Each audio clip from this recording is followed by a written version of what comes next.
Good evening, everyone, and welcome to tonight's webinar presented by Meat and Livestock Australia and ParaBoss. My name is Liz Biocchi, and I work for the University of New England as a ParaBoss Project Officer.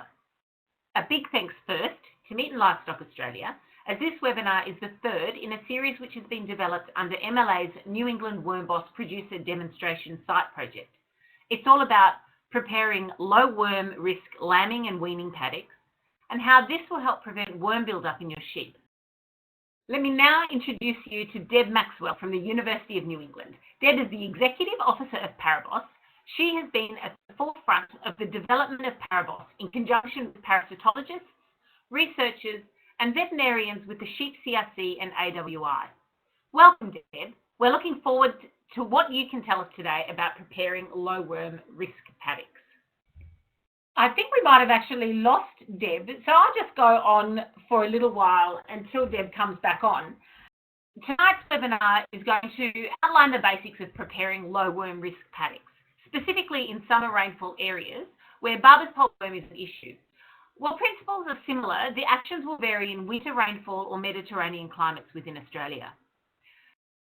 We'll talk about why it's useful to prepare low worm risk paddocks, which sheep should use them, how to prepare your sheep to use the paddocks, how and when to prepare the paddocks themselves, and what you can use your paddocks for while they're being prepared. But before we actually start properly, I'd like to just run a quick poll to see how many of you tried to prepare a low worm risk lambing or weaning paddock last year and what that involved. Poll's up on your screen now, but until, Deb, you're back. That's great. Yeah, I'm back. You're back. Wonderful. I'm just going to pass the ball over to you, Deb. Everybody just bear with me for a sec, and then we'll get those polls up on the screen. Right, okay. So I trust that I'm back on board now. The whole computer froze, and yeah, bit of a problem. Sorry about that. We've been through housekeeping, Deb, and I've introduced you in your absence. So right, thank you very much. Thanks a lot, Liz. Sorry, everyone. Sorry about that. Okay, so the first thing I'd really like to just see is whether or not anyone's actually tried to prepare a low worm risk lambing paddock last year. And I'll just give you a few seconds to do that. Just click on either yes or no for whether or not you've attempted to prepare that lambing paddock last year. That should do it, Liz. So if you wouldn't mind just bring the results up. The results just take a little while, everyone. One of the things I found is that a lot of people actually do believe that they are preparing low worm risk paddocks, but a lot of people also don't actually know all the intricacies of it, and sometimes it does fall short of the mark. So anyway, here we've got some results. Okay, so we've got 14% people said that they have tried it out, and 26% haven't. So some people certainly have tried to give it a go.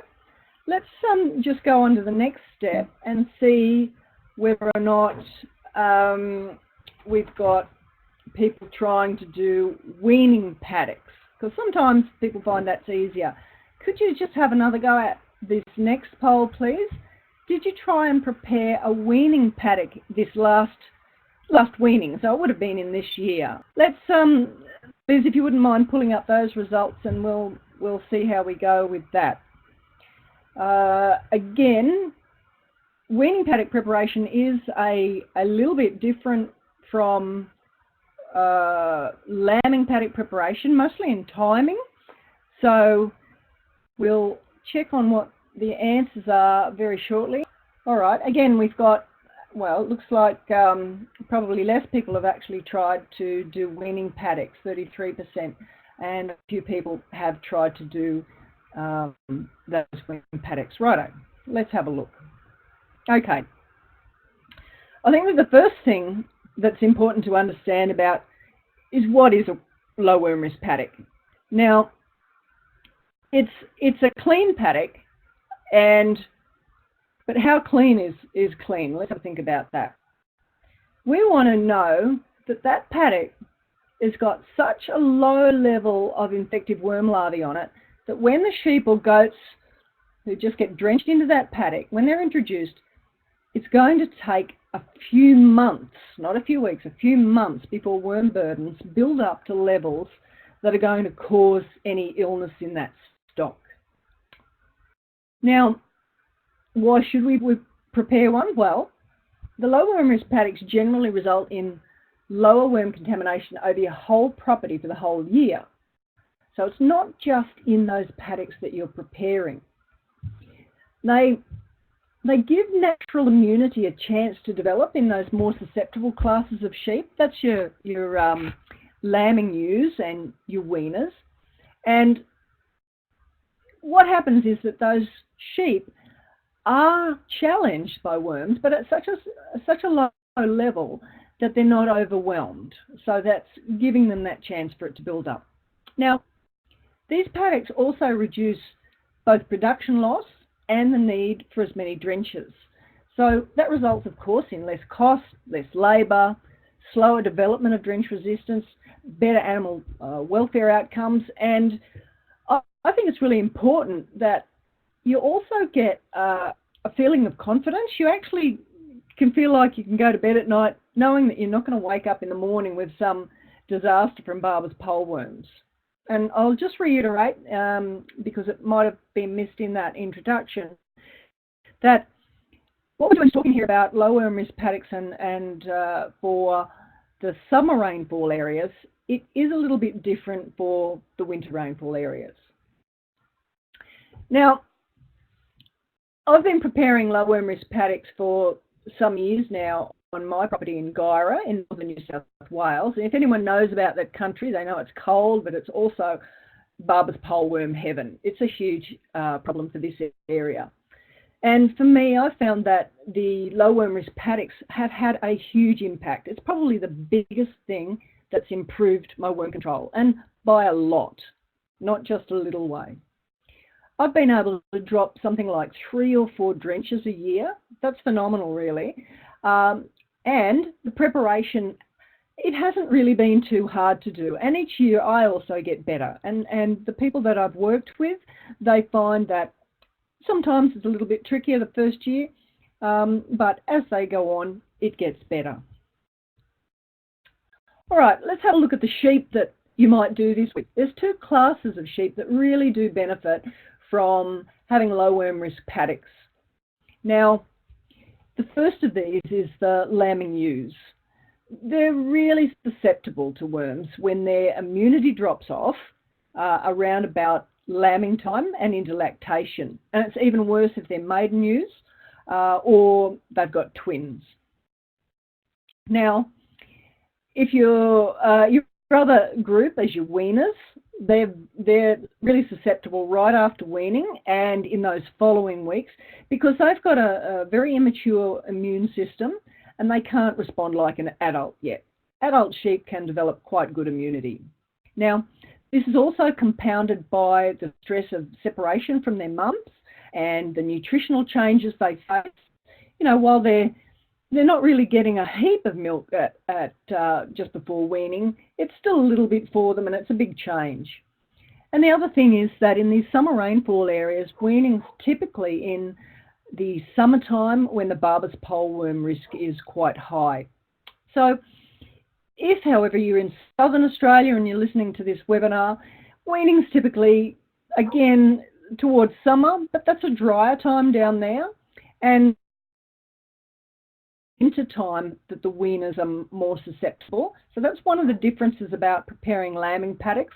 It's not so much for the lambs as they're being weaned down there. It'll be for the weaners once they're, I don't know, about 8, 9 months old or so, and during winter when they are past the break of the season, they're probably in light condition after the summer, and they're facing that large winter worm challenge. Now, preparing low worm risk paddocks for use by these classes when they're most susceptible provides 2 major benefits. Firstly, the sheep themselves will face a lower worm challenge, and that allows higher production. So if we're talking about the ewes, they get to produce more milk, which has a flow-on effect to the lambs. And for the lambs themselves, or the weaners, they're going to have a higher growth rate and therefore better survival. Secondly, with the lower worm burden than if they're on unprepared pastures, they're also contaminating those pastures less as well. And that flows on to less build-up of worms over the season and flowing out with the sheep to the other paddocks for the rest of the year. So by preparing low worm risk paddocks, you really are setting yourself up for benefits across the farm for the rest of the year. Now, preparation of these paddocks involves two things. Firstly, it's going to allow you enough time for most of the existing worm eggs and larvae to die. And secondly, it stops more worms from contaminating the pasture. Now, a very large proportion of the worm larvae on a paddock must die before it's considered low worm risk. This is usually around about 95% from when a pasture is moderately to heavily contaminated. In cold regions, through winter, you're going to need something like a 6-month period for 95% of the larvae to die. And if you're in a really hot area, this can be down to 2 months. Now, you might wonder why you've got to get 95%. Even, you know, 85, 90%, that sounds like a fair bit of reduction. But unfortunately, it's usually not enough because it does leave enough larvae, particularly Barber's poleworm, for a reasonably quick population build-up once livestock are present. Now, there is quite a bit of complexity in what I'm going to explain to you, so you understand really about what's involved. And I would, again, like Liz has mentioned at the beginning, I would encourage, if you're unsure of some things, to put some questions in as we go rather than leave them to the end. Now, I'm going to show you an animation shortly, and this is to sort of show you how quickly a worm larvae population can build up on the pasture. And each of the circles, there's a little circle down on the screen here, and I'm going to show you some more shortly. Each circle represents the increase in infective larvae from a hatching rain event in the, when the paddocks continually stocked. Now, the first question is, what on earth's a hatching rain? Okay, so it's when there's enough rainfall, and usually that's going to be around about 10 to 15 millimetres over a few days to a week, that lets worm eggs develop from the eggs through to the infective larvae on the paddock.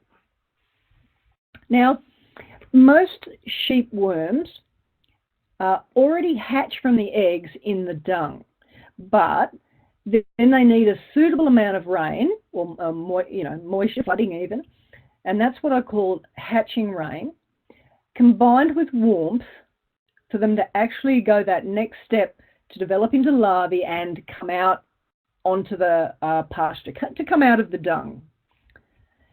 So now I'm going to show you this animation. It's a pretty simplistic representation of what happens to show that the increase isn't always a simple linear increase. These little bubbles that I'm showing you, it's sort of like they're doubling each time. It's not just a little bit of an increase, they double each time. Now, this means that you really want to start at a very low level of contamination at the beginning. So if you start very low, like the first circle that we have here, and let's say you have 5 hatching rain events. So here we've got 1, 2, 3, 4, 5.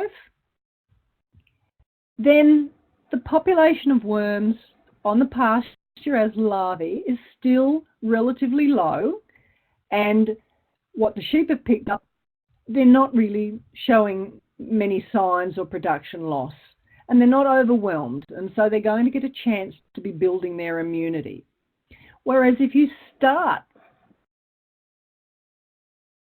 at this level could be what you would achieve a moderate, not a low, with moderate worm risk pattern. Then if we start looking at getting another and so forth, until we've got 5 events after that, then what happens is that you've started from this moderate base, which has increased quite a lot for the same hatching rain events. So we found through our studies on trial properties in the region that if you get a pretty good reduction and get down to this level, a pretty good reduction isn't enough. You've got to get really, really low, like a 95% reduction. Okay, now, the next question is, how long does it take for that preparation? And I've mentioned to you already it could be between 2 and 6 months. So let's see how that works out. Now, it will depend on the time of the year and your particular climate. So that two months is in hot areas, the cold areas are going to be 6 months. Let's start by looking at this graph. And it will turn out to be a complex graph, so it's important to go through this carefully so that you can follow what I'm getting at. So we start with this graph showing time along the bottom, and we've got the number of larvae on the pasture up the side. And if we start up the top here, we've got a lot of larvae, and over time, they gradually reduce. That's not too hard to follow, I don't think, so we'll make it a little bit more complex. So now what we're going to say is, let's look at a particular time. After a certain span of time, we look up and we find, oh, look, round about there, we've got about half of the larvae have disappeared in whatever time that was. And we double that time, and here we've found that the amount of larvae is now probably less than a quarter of what it was to start with. So hopefully you've been able to follow what we've gone here. But it does get a little bit more complex, because what determines how much time, on average, they survive on the pasture waiting to be eaten, it really depends on the temperature and humidity, but very much the temperature at your place. So don't be taken aback by this graph. It's just that same line. We've now just added a couple more lines that represent different temperatures. Now over here you can see the different colours, and these are representing the daily maximum temperatures. 10 degrees is actually pretty typical in wintertime where I live at Guyra. But you might live somewhere a bit warmer, and your wintertime temperatures might be on average 20 degrees for the daily maximum temperatures. Okay, so let's have a look here. This is showing you now, after 1 month's period, 30 days, if you happen to be in the cold place like Guyra, then you've got a reduction in larvae, Barbus poleworm larvae, down to about 60 or 70%. If, on the other hand, you live in an area where the temperature's around about 20 degrees for the daily maximums, already in a month, you've dropped down to about 50%. And if you live in a lovely warm climate for winter time, then you might find that if the daily maximum is 35, you're right already down at 20% of the larvae. 8% have already died by that time. Okay, So I think it's important now to tell you what this temperature is doing, so you understand why this is happening. Now, larvae, the infective larvae that crawl out of those piles of dung, they can't eat. They've sort of got in them a finite amount of energy, and they're more active when it's warmer and moister. And that coincides with when the grass is growing. And it's the grass that is the carrier, should we say, for them to get into a sheep or a goat. So they've developed their life cycle so that when the grass is growing, because it's warmer and moister, they're more active and they end up the little blades of grass and they get eaten. Now, their activity, as I said, they end up in the sheep, but if the sheep don't eat them, eventually they're going to run out of energy, because remember, they don't store any energy. They can't eat anything. All they do is live on some stored energy. And so when they run out of that energy, they die. And when it's warmer, they are using more energy, and therefore in the warmer weather, they will die faster. So I said earlier that lambing ewes were one of the groups most likely to benefit from the low worm risk paddocks. So let's say I want that lambing paddock in early spring, and so that's why we've got winter spring ewes up here. We want that paddock to be ready in early spring, say September, and that means my preparation time will be during cold weather. Now, I live at Guyra, and as I've said, it's really cold. I'm going to use that 10-degree daily maximum time for my preparation time during those cold months. Now, if my aim is to get 95% reduction, so only 5% or less larvae are still alive, then I need to look across to that temperature line, and you can see here I've put that 95% line on. I have to look across there and I see where it crosses my temperature line, and that happens to coincide with about 180 days or 6 months at 10 degrees. So for a lambing paddock in a cold area, you're going to need to start preparing about 6 months in advance. And that means if you've got lambs arriving in September, which is pretty typical for the New England region, you need to start preparing your paddock in March. Remember, if your lambs are going to arrive earlier, then you need to start earlier.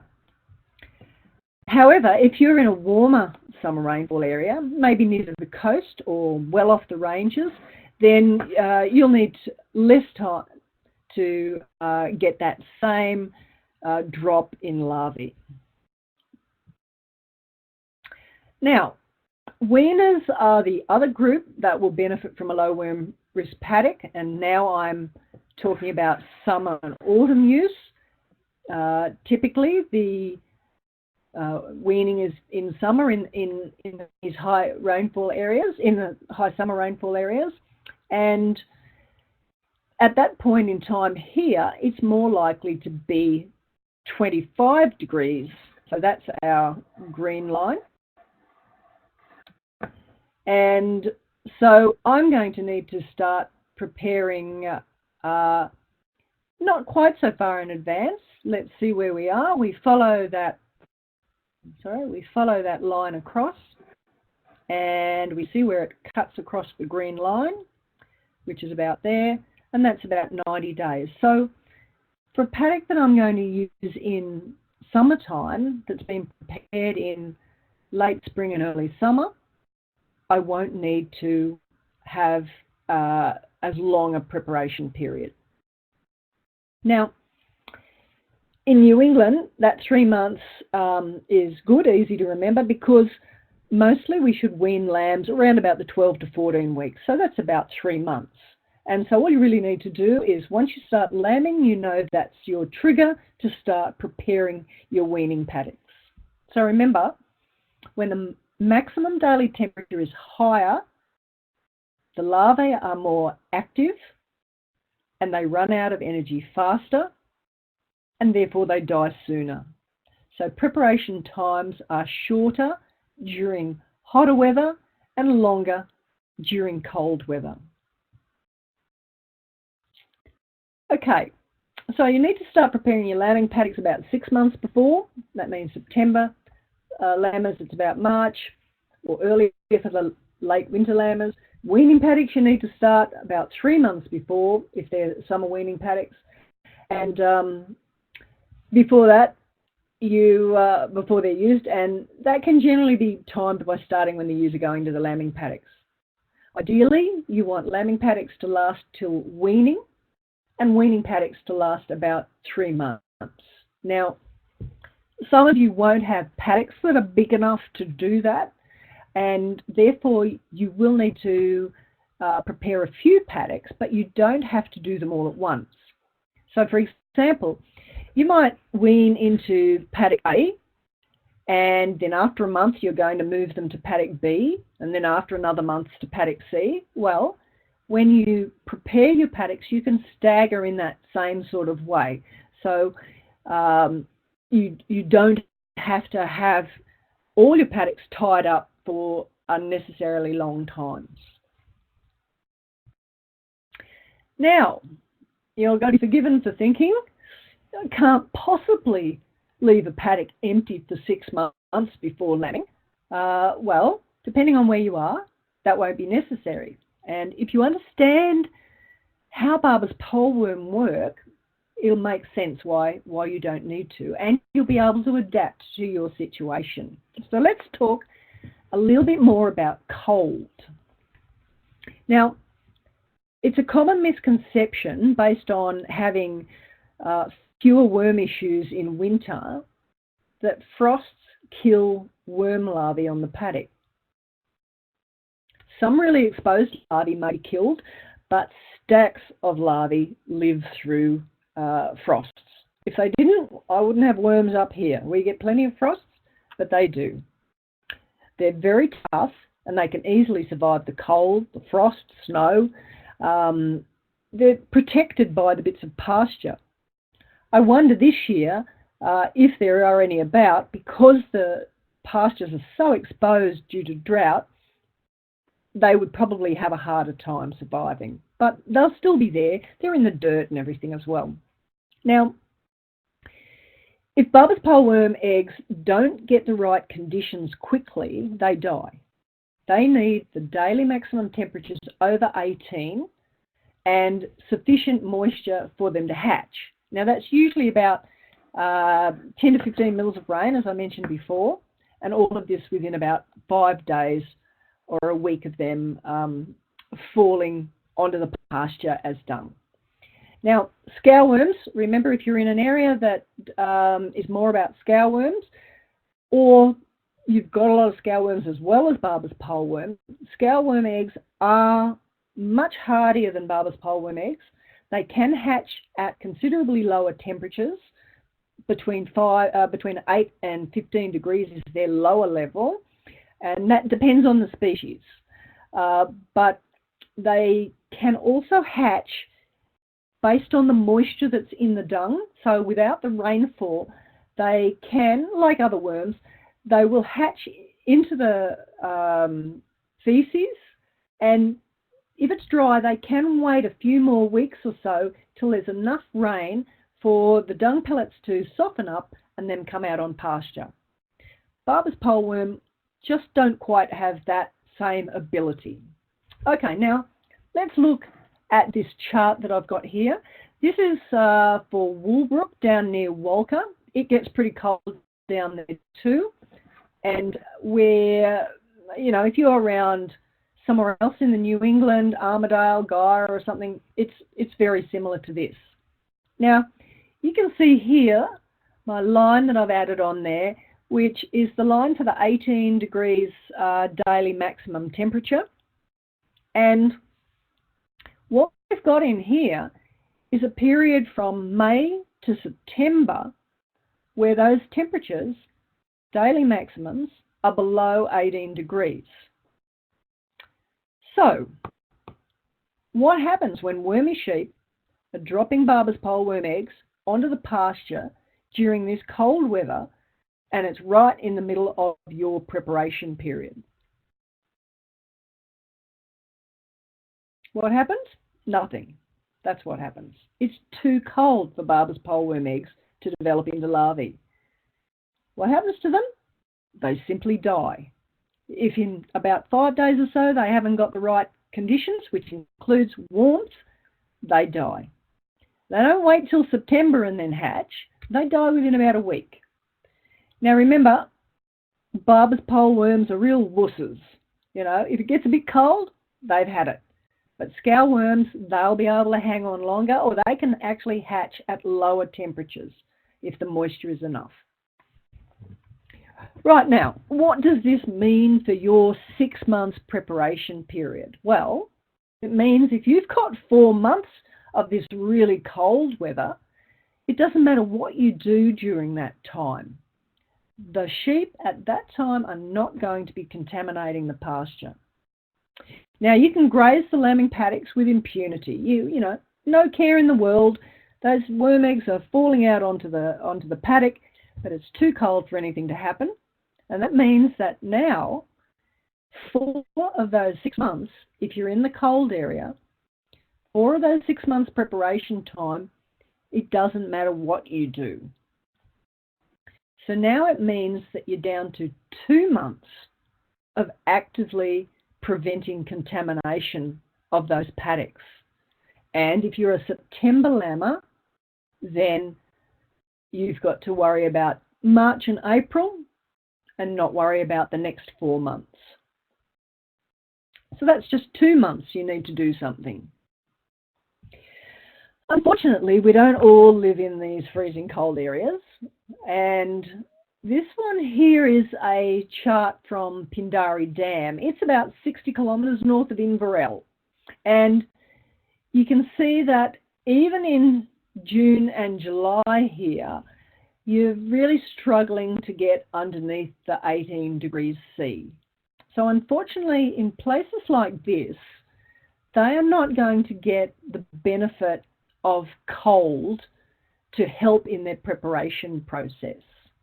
However, remember that because they are in a warmer place, it means that they probably don't need the full 6 months either.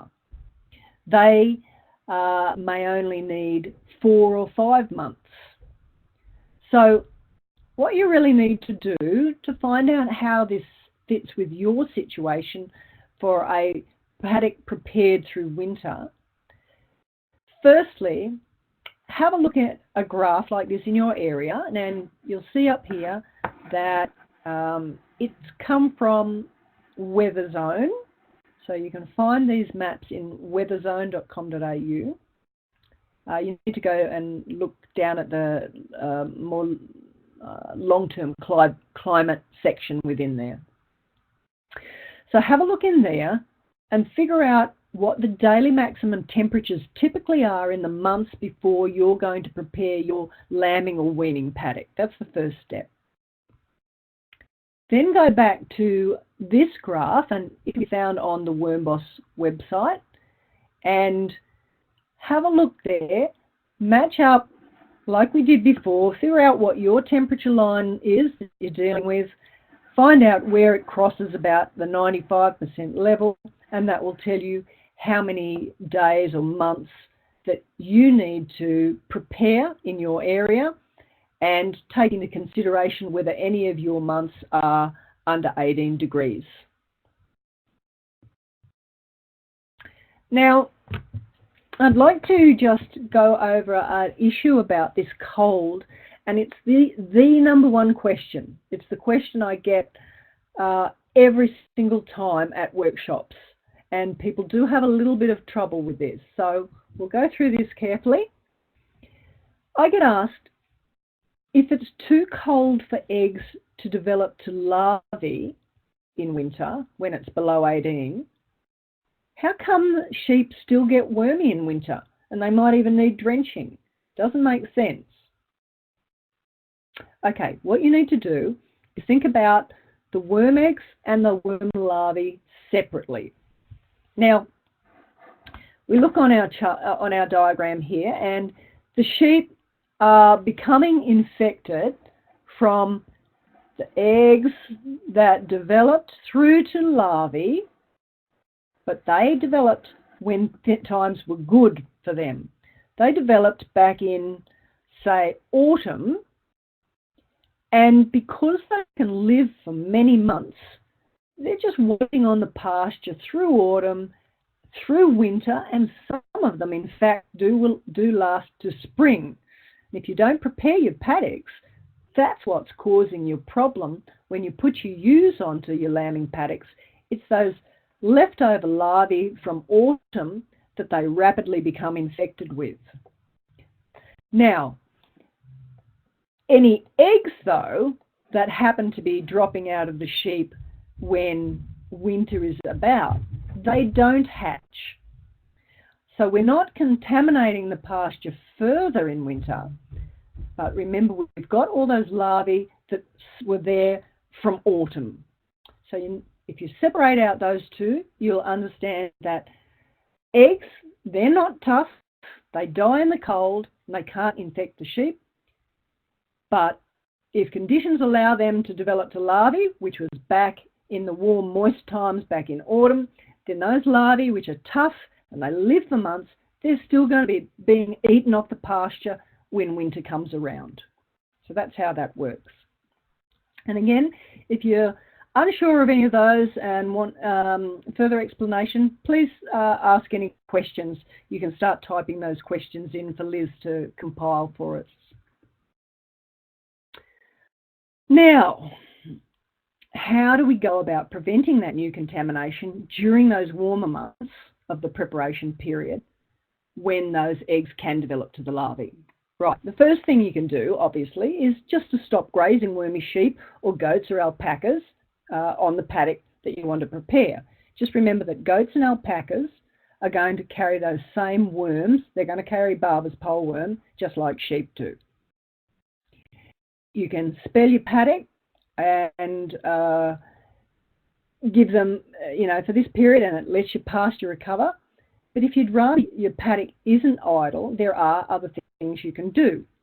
So first of all, if you graze with cattle or horses, they've got a much lower level of, horses don't have Barber's poleworm in them, but cattle can. But nevertheless, they don't have them like sheep. They don't get those same levels of infection. So grazing with cattle and horses really will give your paddock a break and not be reinfecting it. The other thing you can do is you can plan to be growing crops or hay at that time of year, and in certain circumstances, you can actually graze sheep on there. Aside from the one I just talked to you about where you can put the sheep in there when they're wormy when it's cold, you can put them in there also when it's warmer, but only in the time when they're in the protection period after an effective drench. Now that's about 21 days. You don't want to go more than 21 days for a short-acting drench. It's a bit riskier with a long-acting drench because you need to really make sure it's highly effective. And so what you need to do is monitor those worm egg counts to know what length of protection you actually achieve. And that just rolled off my tongue there, what length of protection you actually achieve. The thing is that our long-acting treatments, typically moxidectin-based, there is a lot of resistance with Barber's poleworm, and so you may not be getting the claimed 3-month protection. So unless you know, even with a short-acting, unless you really are sure and know by testing that you have a 100% effective drench, a short-acting drench, or you know how long you're going to get from your long-acting drench, then if you don't know that, you could actually be contaminating those pastures when you think you're keeping them clean. So this really is a plug for you to do a drench resistance test. And I will mention to you that the cooperators that we had in the trials, where people were encouraged and assisted to implement the WormBoss program, when they were interviewed at the end of the project, all of them universally said that the most valuable thing that they learned and did from the whole thing was to do a drench resistance test. Over half of them had never done them before, and they didn't know the value of them, and they're all converted. So really consider doing a drench test. Now, we'll just go on a bit further.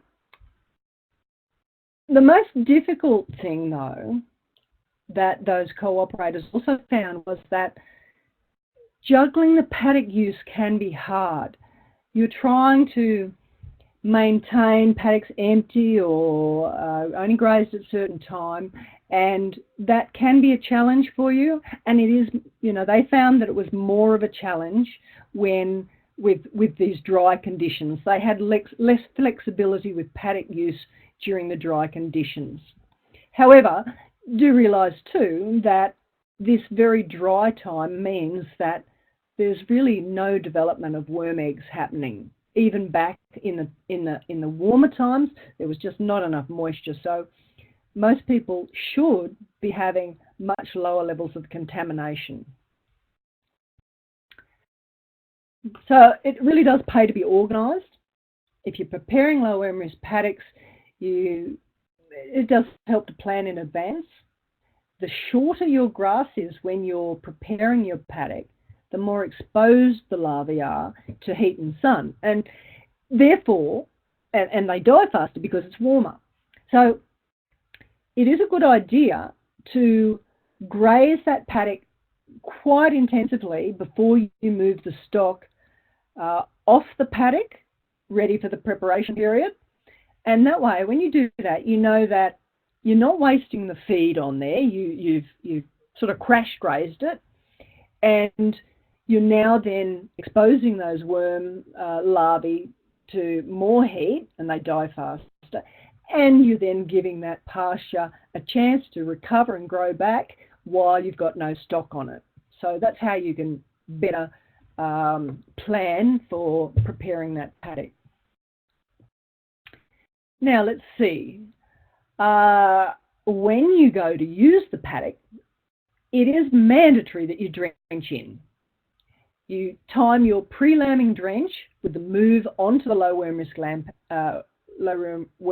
paddock, and really you should be doing that within 3 weeks of lambing. If you leave it too long beforehand, let's say you're shearing 6 weeks before lambing and you drench and move them on 6 weeks ahead, you're giving them too long for the numbers to gradually be building up of when and then those ewes who have lowered immunity, they're going to take off. It's going to be a little bit like that bubble diagram that I had.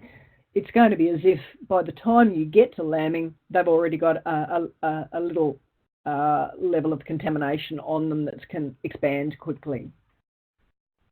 The same with your weaning paddocks.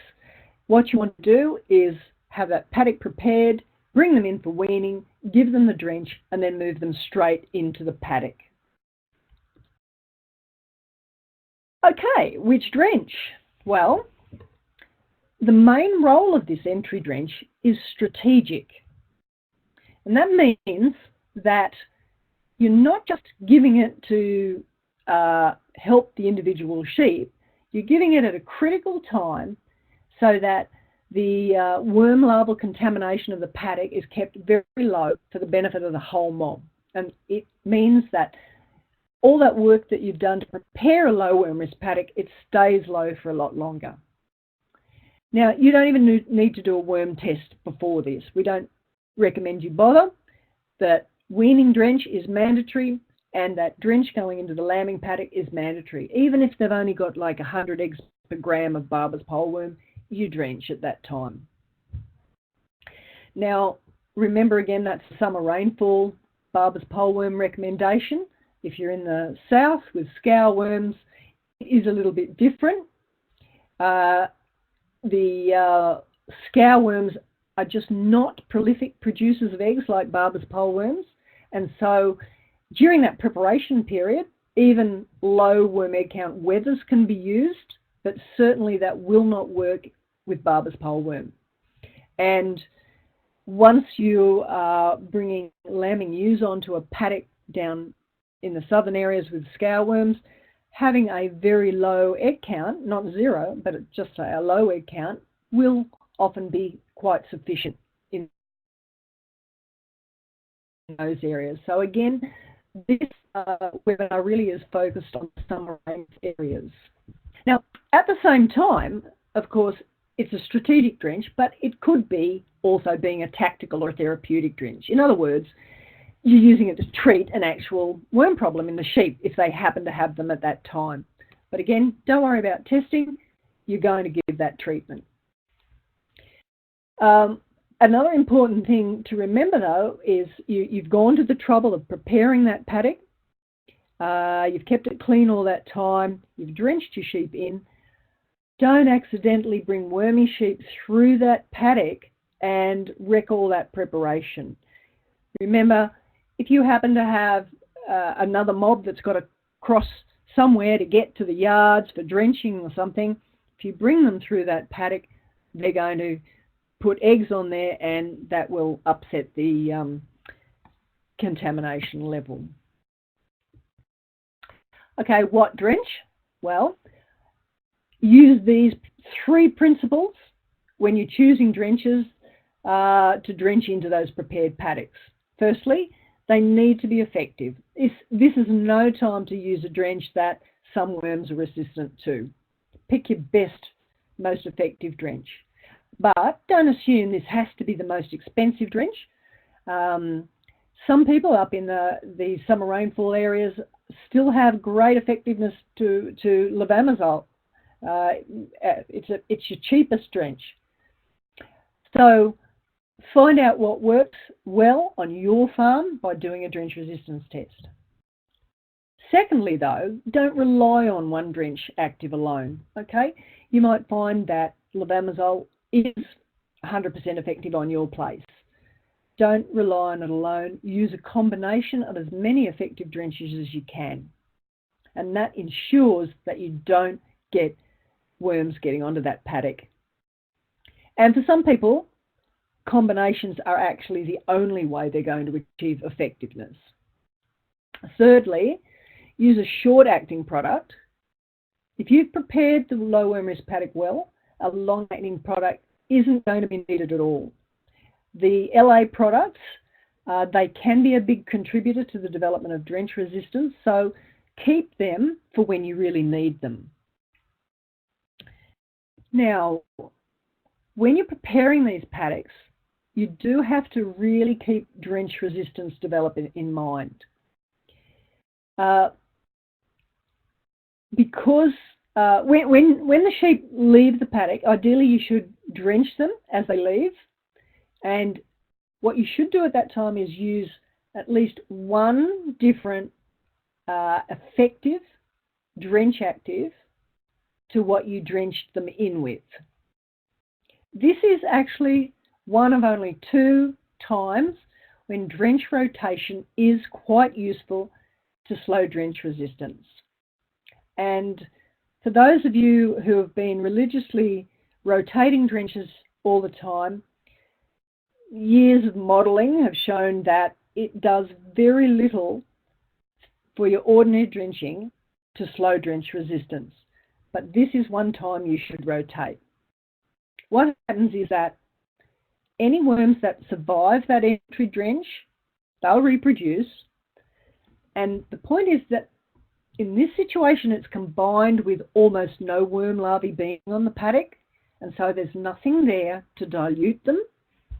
So it's those worms that will stay in the sheep and cycle and develop into the sheep again from the pasture over that period of time that you're using that low worm risk paddock.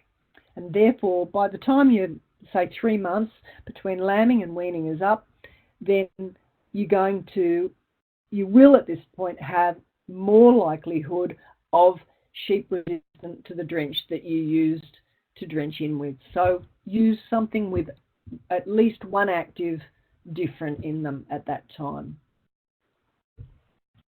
Now, the other thing that you can do, because you could have contaminated the paddock with those resistant worms, is you want to try and dilute them.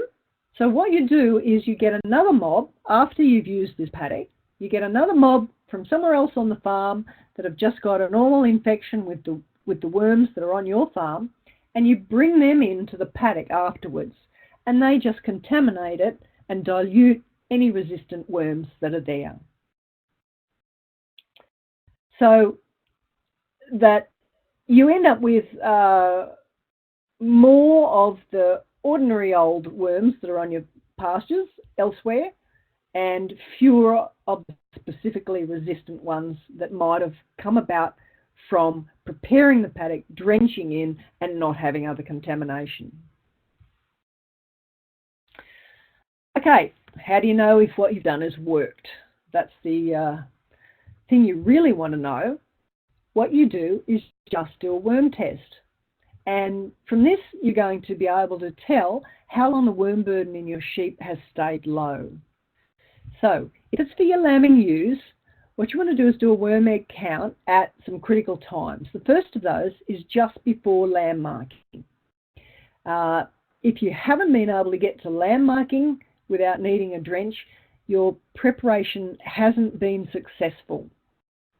The next time, let's assume that you have managed to get to marking and a drench isn't needed. The next time you should test is about halfway between marking and weaning. It's probably too long to wait to go right through weaning, so do a check halfway through, which is probably in about another month sort of thing, or a month and a half.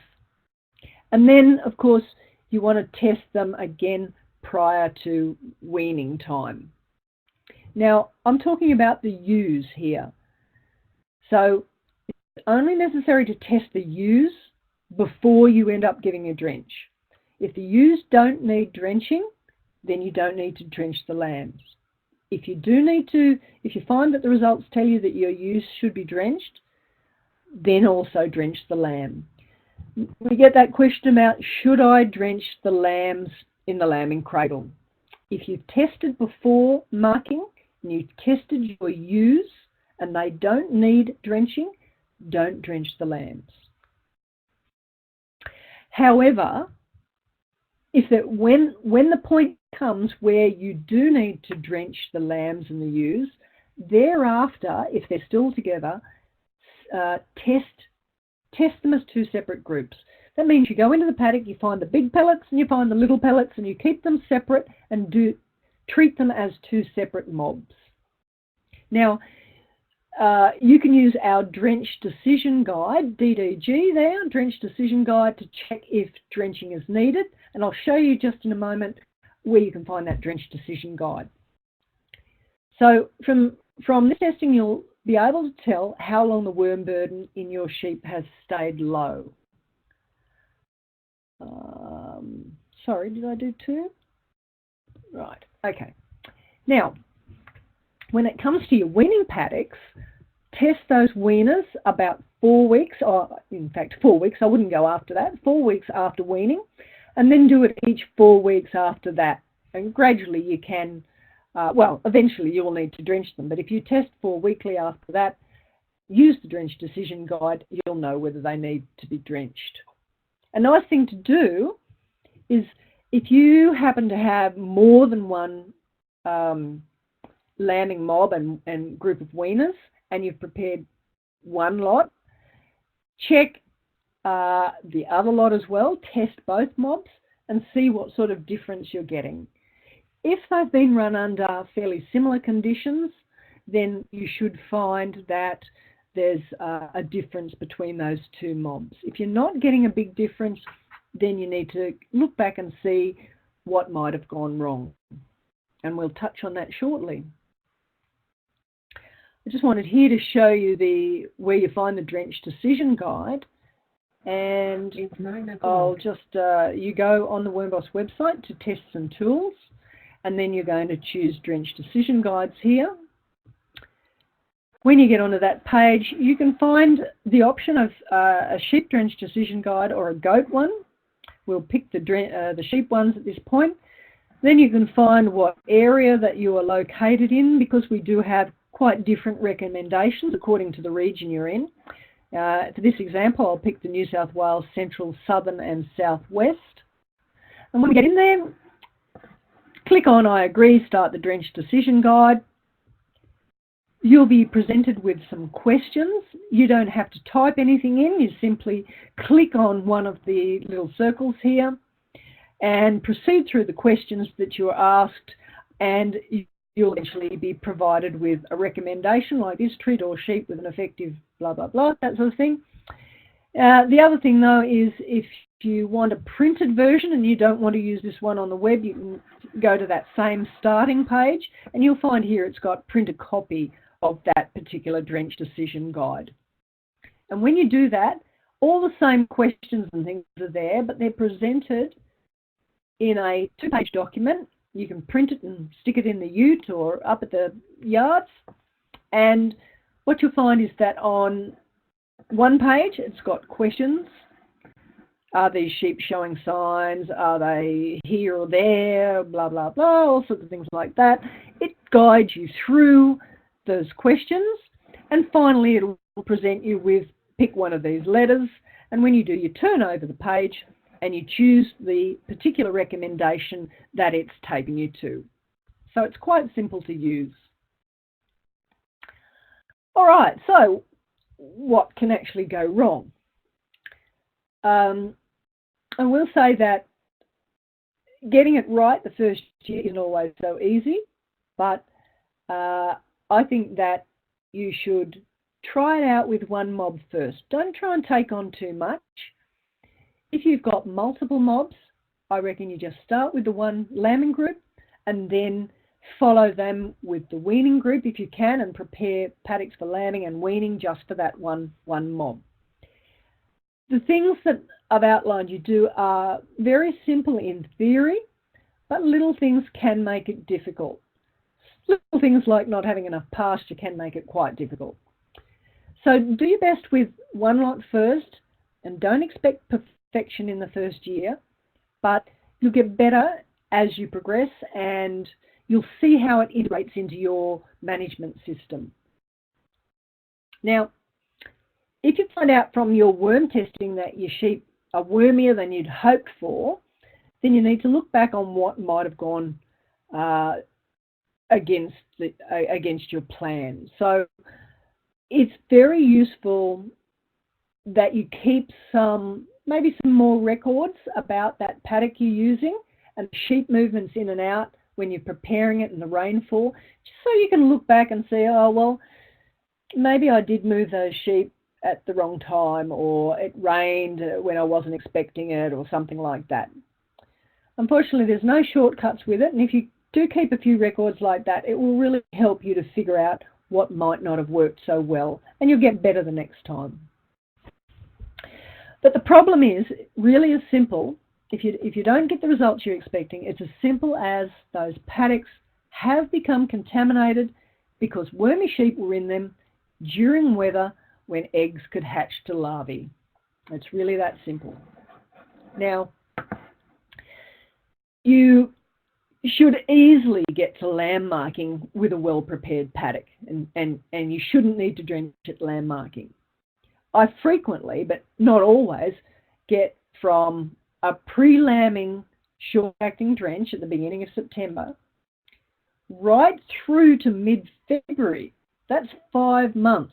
So I'm going through lamb marking, I'm going through weaning, and I'm getting another month and a half before I need to drench. Now, it doesn't happen every year.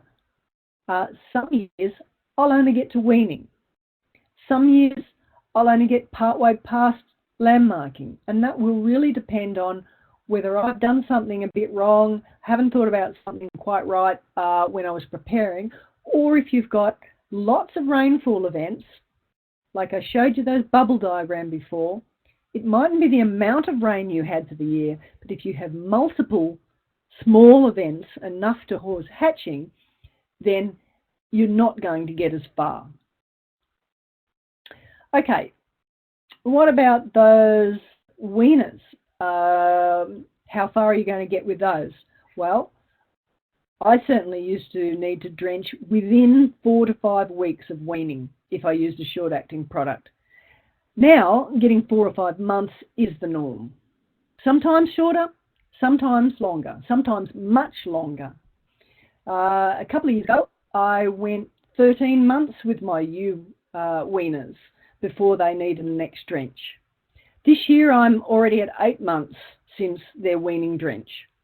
And for those of you who don't know Gyra, you won't be able to appreciate that that's pretty dramatic to get that far with merino weaners in this part of the world. So look back and check, were your drenches highly effective? Did you leave your sheep in too long after a drench if you were grazing them on your paddock in the protection period of that drench? Was the gate accidentally left open? Did someone else move some sheep into your paddock, into that paddock accidentally? I have to say, these are pretty common problems. Our cooperators came back and said these sorts of things happened, and one of our cooperators had said it really brought home that good communication between staff and family members doing the work is really useful to stop those problems. Maybe it wasn't as cold as you thought it was when you put those wormy sheep into the paddock. Or did someone actually walk some wormy sheep through the paddock on their way somewhere else? Did a couple of wormy strays get in? Whether that's sheep, goat or alpacas. So any of these things could have recontaminated your pasture. So what happens after that? Keep testing. When your worm numbers eventually build up, use your drench decision guide and treat appropriately, and that way you won't get any nasty surprises. Set a routine. Look, just worm test every mob every month. That's a Nike thing, you know, just do it. It can be a hard habit to get into, but it's absolutely worth it if you prepare low worm risk paddocks. If you don't prepare these paddocks, you sort of know when to drench because you can only get 4 to 6 weeks in the Barber's poleworm season. You know that if you don't drench by that time, you're in trouble. You start preparing these paddocks and you can be going months and months and you've got no idea when they're really wormy. When I first started this, I was pretty nervous about it. I was going much longer and thinking, oh my God, I have to drench them. They're going to die tomorrow, sort of thing. And I had to force myself to stop, get a test done, and they came back with really, really low counts. It is a bit of a learning curve to get used to your experiences changing, and that you will be able to get further as you practice. So if you want to know more about worm egg counting, we've got 2 other recorded webinars already, one on worm tests, what's stopping you, and another one on doing bulk counts for worm tests. So have a look at those. So finally, you'll find lots of resources on the WormBoss website. It's got regional programs, no matter where you are, and drench decision guides to go with them that are going to help you make informed decisions. And there's lots of information about preparing low worm risk paddocks, so it's worth having a look there. Thanks, Liz. Great, thanks very much, Deb. Now, well, Deb, you present these links on our last slide. I'd just like to ask listeners to type in any questions that they have, and Deb will answer as many as possible she can in the next few minutes after she tells us about these links. So thanks again, Deb. Righto, Liz, thanks. So look forward to seeing some questions. So just while you're getting those questions in, here are a couple of specific links. That first one on here is just to the WormBoss website. And there's just stacks of information on here, not just about low worm risk paddocks. There's lots of things. The other thing that you can do is subscribe to our ParaBoss news. This is really valuable to do. We've got thousands of subscribers already, so you should join them. And when you subscribe to that, we have 2 free newsletters come on the email each month, and you'll be kept up to date with current recommendations, monthly state and regional outlooks, And they come from our contributing district vets and consultants across the country. It also has fly strike and lice control information on it as well, and it also covers worms in goats. And finally, if you're keen on Facebook, we've got 2 Facebook pages, and one for sheep, one for goats, and we put weekly posts on them, flies, lice, worms, that sort of thing. So that's all we've got. Thank you so much for listening tonight, and I really hope that you can give low worm risk paddocks a go. Dip your toe in the water. Just try one paddock. It's really been extremely valuable for my worm control, more so than anything else I've done. So if you can give it a go, you might find that it works for you too. So Liz, have we got any questions? Yeah, we've had a couple come in, Deb. The first one is from Brett, and he was wondering if cultivation, and I'm pretty sure he means soil cultivation, if that reduces larvae numbers. No.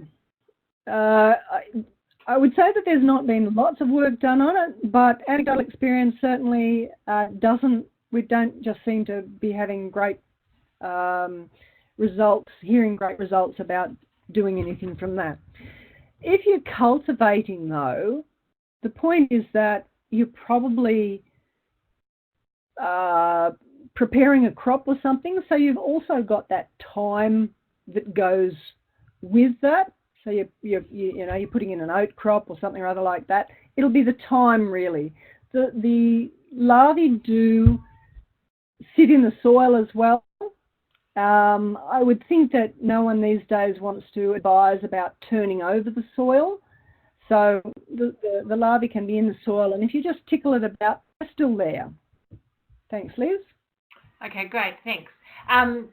I had a question from Dennis. He wanted to know whether or not scaleworm eggs survive longer than Barber's pole worm eggs on pasture, and what about scaleworm larvae? Sure, okay. I think that you can consider that scaleworm larvae live about the same time. That graph we had, it's going to be around about the same for them. They live for months and months and months. There is a difference, however, with the eggs, and that's why paddock preparation is highly effective with Barber's pole worm, but it's less effective with scaleworms. So what happens is that the scaleworm eggs, I'll go back a step. Remember, those Barber's pole worm eggs really need good conditions within about 5 days or a week. The scaleworm eggs, if they haven't achieved those good conditions of moisture at that time, they can still hatch in the egg.